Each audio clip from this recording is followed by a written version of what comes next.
The moment my Uber turned onto Maple Avenue, I knew something was wrong. My usually quiet suburban street was lined with cars, and white ribbons fluttered from every tree leading to my house. My stomach dropped when I saw the massive white tent sprawling across my meticulously maintained backyard, the one I'd spent 3 years perfecting. There must be some mistake, I muttered, dragging my suitcase up the driveway. But the giant Jennifer and Mark's wedding banner hanging across my front porch confirmed my worst fears. This wasn't a mistake. This was Margaret, my mother-in-law, taking advantage of my absence, again. I'd been gone exactly 31 days on a critical business trip to Europe, leading negotiations that could make or break my career. My husband James had stayed behind, supposedly to hold down the fort. Some job he'd done. The front door was unlocked, of course it was, and I walked into chaos. My living room furniture had vanished, replaced by rows of elegant white chairs. My dining room had been transformed into a makeshift bridal suite, with makeup stations and full-length mirrors where my antique hutch used to stand. The hutch that had belonged to my grandmother. "Oh, you're back early." Margaret's voice cut through the noise of bustling wedding planners and decorators. She stood in the center of what used to be my kitchen, now an elaborate catering station. Her perfectly coiffed hair and designer outfit screamed mother of the bride, though technically she was just the groom's mother. Early, I kept my voice steady, though my hands were shaking. The trip was exactly 1 month, as everyone knew. "Where's James?" "Oh, he's helping Mark with the altar placement in the garden." She waved dismissively. "Darling, you really should have answered your phone. We tried to reach you." I pulled out my phone, which I'd switched on after landing. Amid the dozens of work emails were exactly 2 texts from James. "Mom needs a favor. Call when you can." No mention of turning our home into a wedding venue. "Margaret," I said slowly, watching a stranger wheel my kitchen island toward the back door. "Why is my house being used for Jennifer's wedding?" Well, she adjusted her pearl necklace, her tell when she was about to justify something outrageous. "The original venue flooded last week. Poor Jennifer was devastated. Your house is so perfect, and you were away anyway. James said you'd understand." Did he now? The same James who knew I'd spent months preparing for the garden club tour scheduled for next weekend. The same James who watched me plant every single one of those roses now being crushed under the wedding tent. "Where's my furniture?" I asked, noticing more and more missing pieces. The vintage mirror from our honeymoon in France. The hand-woven rug I brought back from Morocco. Safe in storage, Margaret beamed. Jennifer's wedding planner knows exactly what she's doing. Everything will be back by Monday. A young woman in a headset rushed past with my grandmother's vase, the one thing I'd specifically asked James to protect while I was gone. "That's not going anywhere." I stepped in front of her, carefully taking the vase. The woman looked at Margaret uncertainly. "Sarah," Margaret's voice took on that warning tone she perfected over the years, "don't be difficult. This is Jennifer's special day. You know how long she's waited to marry Mark." Yes, I did know. Jennifer, my sister-in-law, had dated Mark for exactly 6 months before their engagement. She'd also dated and gotten engaged to 3 other men in the past 2 years. Each time, Margaret had gone all out planning elaborate weddings, only to have Jennifer change her mind weeks before the ceremony. "The garden club tour," I said, still clutching the vase. "It's this weekend. The judges are coming Saturday morning." Margaret's smile didn't waver. I called and explained the situation. They were very understanding about rescheduling. Understanding. I'd spent 3 years working toward this tour, getting my garden certified as a wildlife habitat, installing the sustainable irrigation system, creating the perfect blend of native plants and ornamental species. "You had no right," my voice cracked slightly. "This is my house." "Our house." James appeared in the doorway, looking sheepish. "Honey, I know I should have called, but with the time difference." "The time difference?" I laughed incredulously. "You couldn't find 5 minutes in 31 days to mention that our house was being turned into a wedding venue." "Now, Sarah," Margaret stepped between us. James was only trying to help his sister. Family helps family, though I suppose you wouldn't understand that, being an only child. There it was. The subtle dig she perfected over the years. Poor Sarah, no siblings, no real family until we took her in. How lucky she is to be part of our family now. If only she'd be more grateful. I looked around at my invaded home. at the strangers rearranging my life without my permission, at James still standing there with that helpless expression, waiting for me to give in like I always did. Not this time. I set down my grandmother's vase and reached for my briefcase. You're right, Margaret. Family helps family, which is why I made some calls while I was away. Calls? James stepped forward, concern flickering across his face. I pulled out a folder, the one I've been carrying for weeks, waiting for the right moment. Did you know that Jennifer's last 3 canceled weddings cost the venues an average of $30,000 each in lost deposits and damages? Margaret's smile faltered. That's ridiculous. They were very understanding. They were understanding because you paid them off. I continued, opening the folder. Just like you paid off the florists, the caterers, and the photographers. But this time, you're planning to use my house. My property, my investment. Sarah, James started, but I held up my hand. I spoke to my lawyer while I was in Europe. He helped me draft this. I pulled out a document, a liability contract. If Jennifer wants to use my house for her wedding, she'll need to put up a $50,000 deposit, non-refundable if the wedding doesn't happen. The color drained from Margaret's face. You can't be serious. I also have statements from the previous venues, I continued. Detailed accounts of the damage done during wedding preparations, the remodeling, the temporary changes that weren't so temporary. James, Margaret turned to her son. Tell her she's being ridiculous. But James was looking at the documents in my hands, recognition dawning in his eyes.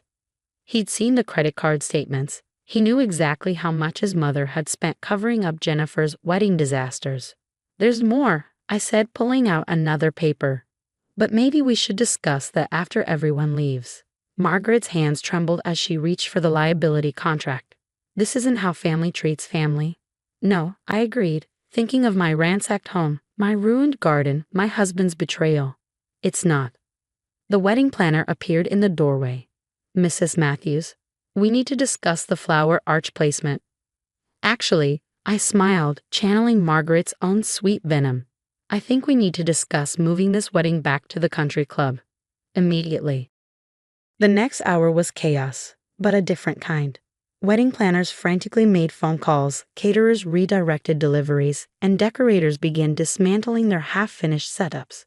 Through it all, Margaret stood in my kitchen, clutching her phone and speaking in hushed, urgent tones to someone about emergency venue arrangements.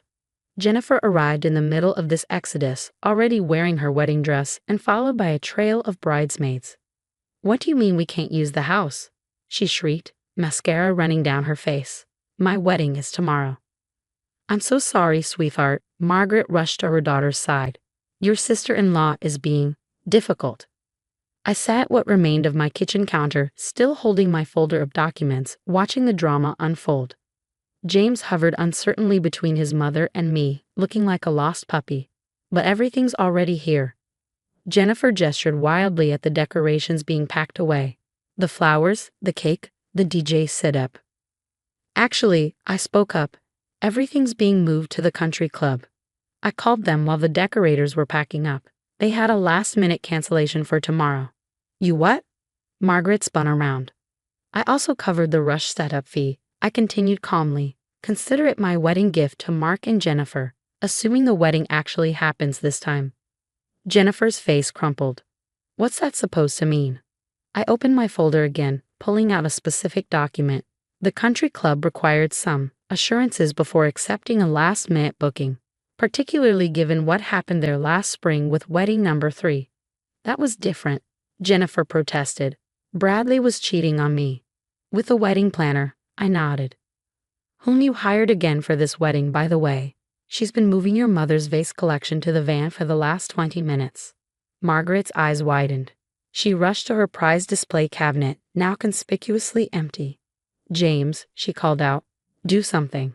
My husband finally stepped forward, but not in the direction his mother expected. He came to stand beside me, picking up one of the documents I'd spread across the counter. Mom, he said quietly, these credit card statements, is this how much you spent covering up Jen's last wedding cancellation? Margaret snatched the paper from his hands. That's none of your concern. It is when you use our address to open those credit cards, I pointed out. Did you know that's fraud, Margaret? My lawyer found 6 different cards opened in James's name without his knowledge. The kitchen fell silent except for Jennifer's quiet sobbing. Even the bridesmaids had stopped their frantic texting to watch the scene unfold. I did it for family, Margaret's voice shook. Everything I've done has been for this family. No, I stood up. You did it to maintain appearances. To pretend everything's perfect in the Matthews family. Well, guess what? Using my house without permission isn't perfect. Committing credit card fraud isn't perfect. And treating me like an outsider for 8 years isn't perfect. 8 years, I continued warming to my theme. 8 years of snide comments about my career, my choices, my inability to understand family. 8 years of watching you manipulate James into doing whatever you want. 8 years of biting my tongue to keep the peace. But you know what I did during my month in Europe, besides closing the biggest deal of my career? I finally stopped biting my tongue. I made some calls. I gathered some evidence, and I learned some very interesting things about the Matthews family finances. Margaret's face went pale. You had no right. I had every right. I cut her off. The moment you used my address for fraud, the moment you invaded my home, you gave me that right. Would you like to discuss the trust fund discrepancies I found? Or should we save that conversation for when Mark's parents arrive? Jennifer's head snapped up. What about Mark's parents? They're waiting at the country club. I checked my watch. Along with my lawyer and a forensic accountant, shall we join them? You're bluffing, Margaret whispered, but her hands were shaking. I pulled out my phone, showing her the text messages. Am I? James picked up one of the credit card statements, his face hardening as he read the details. Mom, how could you? I had to, she burst out. Do you know how it looks when your daughter cancels 3 weddings? What people say? I had to make it go away, to make it perfect again. By stealing? James asked. By lying? By taking over our house without asking? Our house. Jennifer suddenly looked up from her tears. But Mom said, she said you offered. Of course they didn't offer, Margaret snapped. But it had to be here. The country club wouldn't take another booking from us, not after last time. None of the good venues would. But this house, it's perfect. The garden, the layout. My garden, I corrected her. Which you destroyed. Those roses took 3 years to establish. They're just flowers. They were my life's work. I surprised myself by shouting, just like this house is my work. My investment, my home, not your backup plan for Jennifer's 4th attempt at a wedding. The kitchen fell silent again. In the distance, we could hear the wedding planners dismantling the tent in the backyard. Jennifer's mascara had created dark rivers down her white dress. The country club is waiting, I said finally, gathering my documents. They've agreed to host the wedding on one condition. What condition? Jennifer asked quietly. I pulled out one final paper. Margaret steps down as wedding planner. Completely. No involvement in any decisions. No access to vendor contracts. No financial control. But who will? Jennifer looked lost. Your future mother-in-law has offered to help, I said. She's actually a professional event planner. She's been wanting to help for months, but someone kept shutting her out. Margaret sank into a kitchen chair, her perfect facade finally cracking. You've ruined everything. No, Margaret, I picked up my grandmother's vase, the one thing I'd managed to save from her wedding takeover. You did that all on your own. Now, shall we go meet those accountants?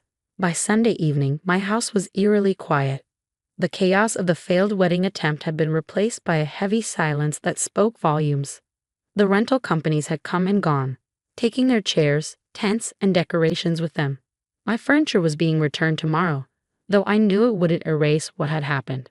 I sat in my devastated garden, surveying the damage. Crushed flower beds, trampled grass, and the ghosts of tent stakes dotted what had once been my pride and joy. The garden club tour was officially canceled, not postponed, as Margaret had claimed. 3 years of work destroyed in less than a week. James hadn't come home after the confrontation. He was staying at his parents' house, giving me space to cool down, according to his text. As if I was the one who needed to cool down after what they'd done. The doorbell rang, breaking my melancholy reflection. I almost ignored it, but something made me get up. Through the peephole, I saw Jennifer standing alone on my porch, looking nothing like the bridezilla of yesterday. I opened the door cautiously. Jennifer? Can we talk? Her voice was small, missing its usual entitled edge.